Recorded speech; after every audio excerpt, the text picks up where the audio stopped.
Welcome. Today we will learn about the poem of Mothers Among Other Things by A.K. Ramanujan. As the title suggests, the poem is a vibrant portrait of the poet's mother. First, let us learn something about the poet. Attipate Krishnaswamy Ramanujan, usually referred to as A.K. Ramanujan, was born in Mysore on the 16th of March 1929. He died at the age of 64 on the 13th of July 1993. Ramanujan was an Indian poet and scholar who wrote fluently both in English and Kannada. Not only was he a great poet, but also an essayist, scholar, professor, folklorist, translator, and playwright. His academic research ranged across five languages. They are English, Kannada, Tamil, Telugu, and Sanskrit. He earned the Padma Shri in 1976 and a MacArthur Fellowship in 1983. He is well known for the translation of ancient Tamil and medieval Kannada poetry and U. R. Ananthamurthy's novel Samskar. He was awarded the Sahitya Akademi Award posthumously in 1999 for his collection called The Collected Poems.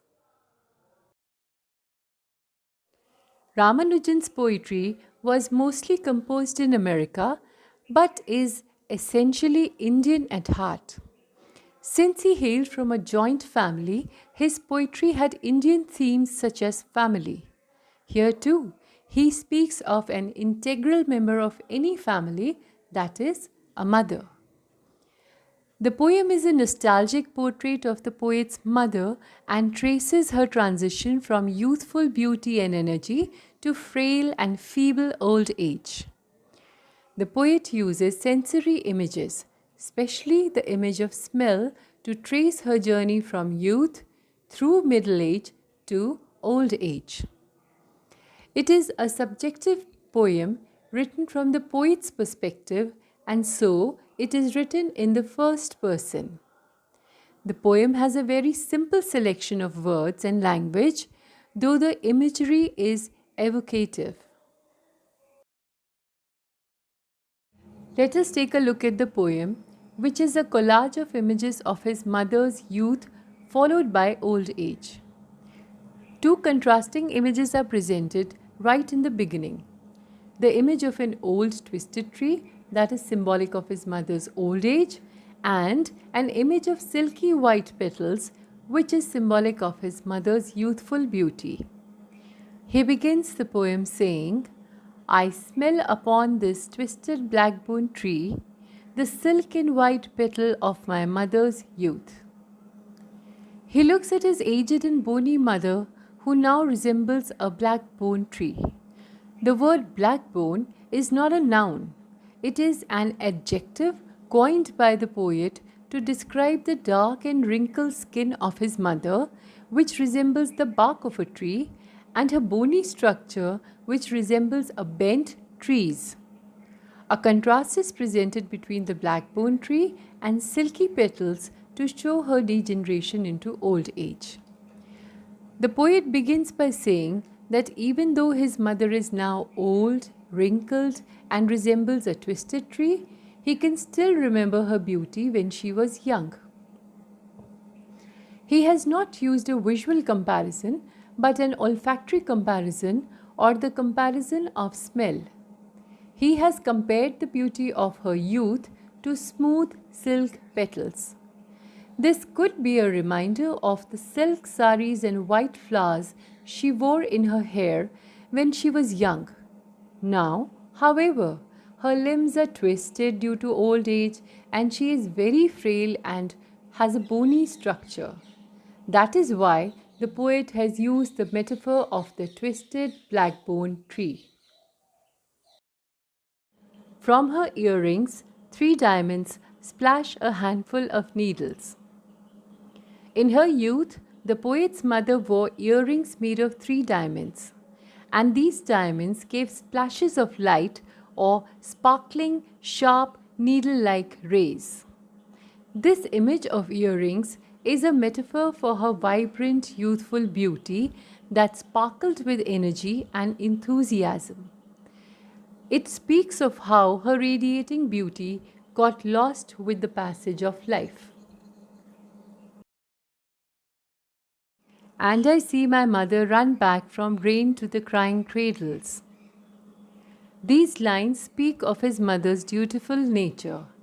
Like any mother, she too prioritized her children over everything else and ran to attend to them, leaving aside any other household work that she might have been doing. The rain could be symbolic of the hardships of life or any troubles she might have been facing. But she always balanced her problems and her duties to the household.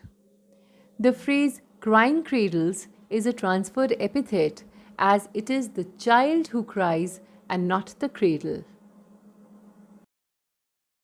The rains tack and sew with broken threads the tree tasseled light.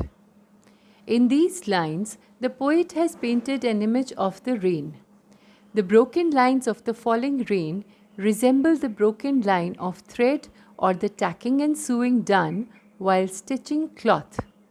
This rain that falls through patches of trees and appears to be stitching those patches or rags.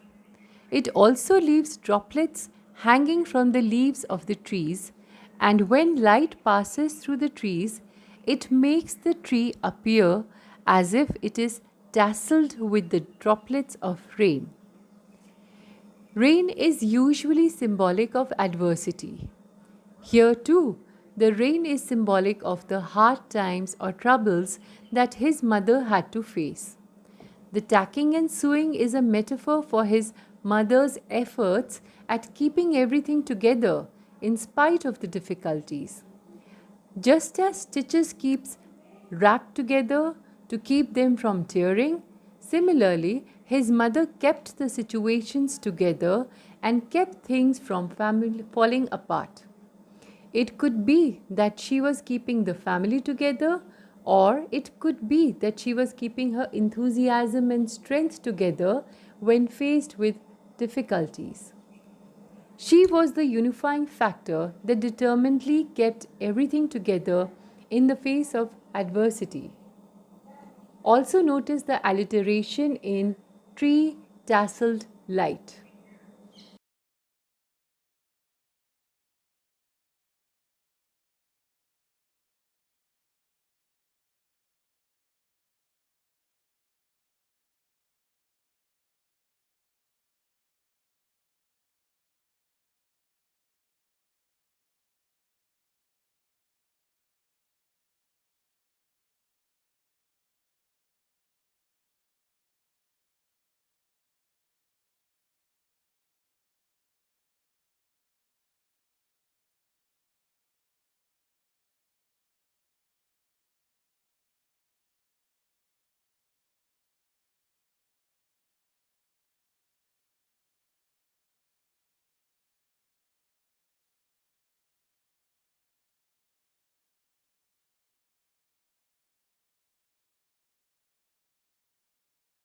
One talon crippled in a garden trap set for a mouse. Here again, his mother's hands are compared to an eagle's talons, but in these lines, the comparison is more physical. It is made to describe the physical appearance of the hands. His mother's hands are now wrinkled and with curved fingers, and one hand is maimed or crippled. This image allows us to see the change in his mother's hands. One of her hands has been crippled in a garden trap that was set to catch a mouse. His mother's capable hands that had done so much work in her past, in her youth, are now wrinkled with curved fingers and even a lost finger and resemble the talons of a bird. Her saris do not cling, they hang loose feather of a one-time wing. In these lines, we get an image of a shrunken mother who is merely an echo of her beauty and only a semblance or much reduced version of what she used to be. Her physical form has shrunk and become frail, so her saris do not cling to her or drape around her the way they used to earlier, but simply hang loosely on her body. Her frailness and weakness is denoted by the metaphor feather of a one-time wing. Just as a feather is simply the remainder of a full-fledged wing, similarly, she no longer has the splendor of her full stature and is much reduced and just a shadow of her past beauty. My cold parchment tongue licks bark in the mouth when I see her four still sensible fingers slowly flex to pick a grain of rice from the kitchen floor. In the final stanza, we have an image of the poet's mother, weakened and frail, but still performing her motherly duties as she picks up a grain of rice that has fallen on the floor. She is physically weak, but still committed to her duties towards the house. The poet becomes very emotional by this transformation in his mother, and his mouth dries up. His tongue feels the roughness and dryness of his mouth, and he feels as if he is licking the rough, dry bark of a tree. He is filled with sorrow and feels helpless that he can do nothing about this change that has come about in his mother. Perhaps there is also a realization that he had taken his mother for granted and should have been more appreciative of all the things that she did. Let us analytically study the poem now. First, let us take a look at the title. The first two words are of mothers. These two words begin with capital letters, while the other words of the title begin with small letters. This indicates that the poem is about mothers. The plural form in mothers indicates that the qualities of his mother are common to all mothers, especially in typical South Indian households. The small letters of the rest of the title, as well as the words themselves, that is, among other things, suggest a casual discussion or a casual positioning of a mother among lesser important things. There is a suggestion that perhaps we do not give our mothers the attention that they deserve, and we also do not notice the small sacrifices that they make for us. The poet himself only comes to realize this very late in his life. The poem uses epigrammatic sentences or short sentences and are mostly broken and flowing into other sentences. Sometimes this leads to difficulty in comprehending the image. The poem is a kaleidoscope of images or a collection of successive images that follow one another. First, the poet has used a botanical image to make a connection between the image of the twisted blackbone tree, which represents her old age, and the silken white petals, which represent her youth. Rain usually symbolizes hardships. Here too, the poet has made use of the image of rain to show the hardships that befell his mother. The image of the mother tending to the crying cradles depicts her sense of commitment.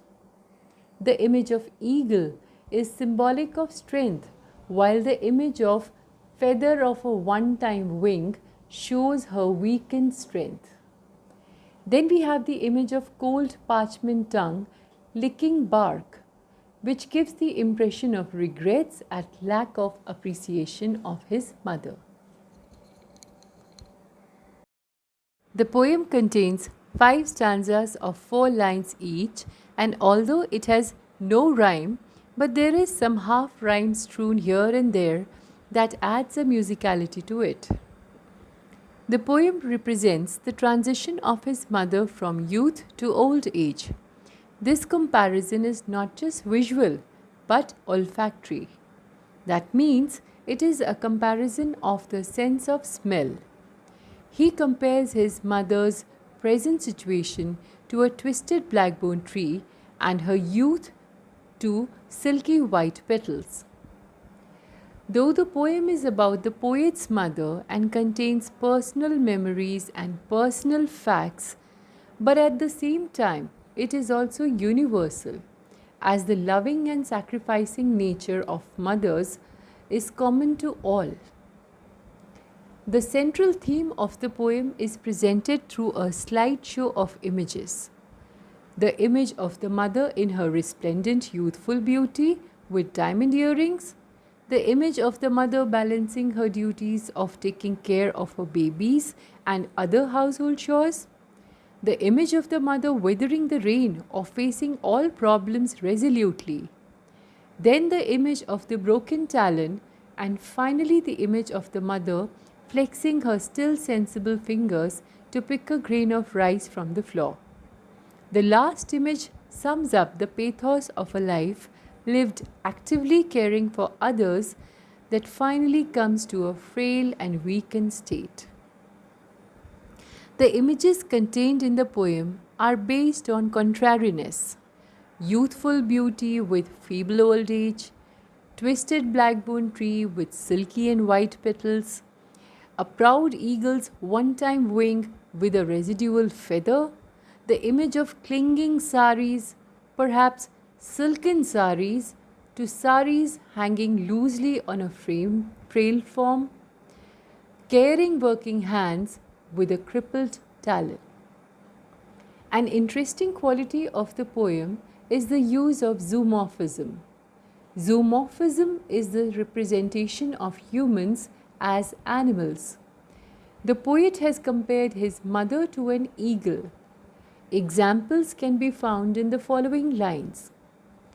But her hands are a wet eagle's. They hang loose feather of a one-time wing.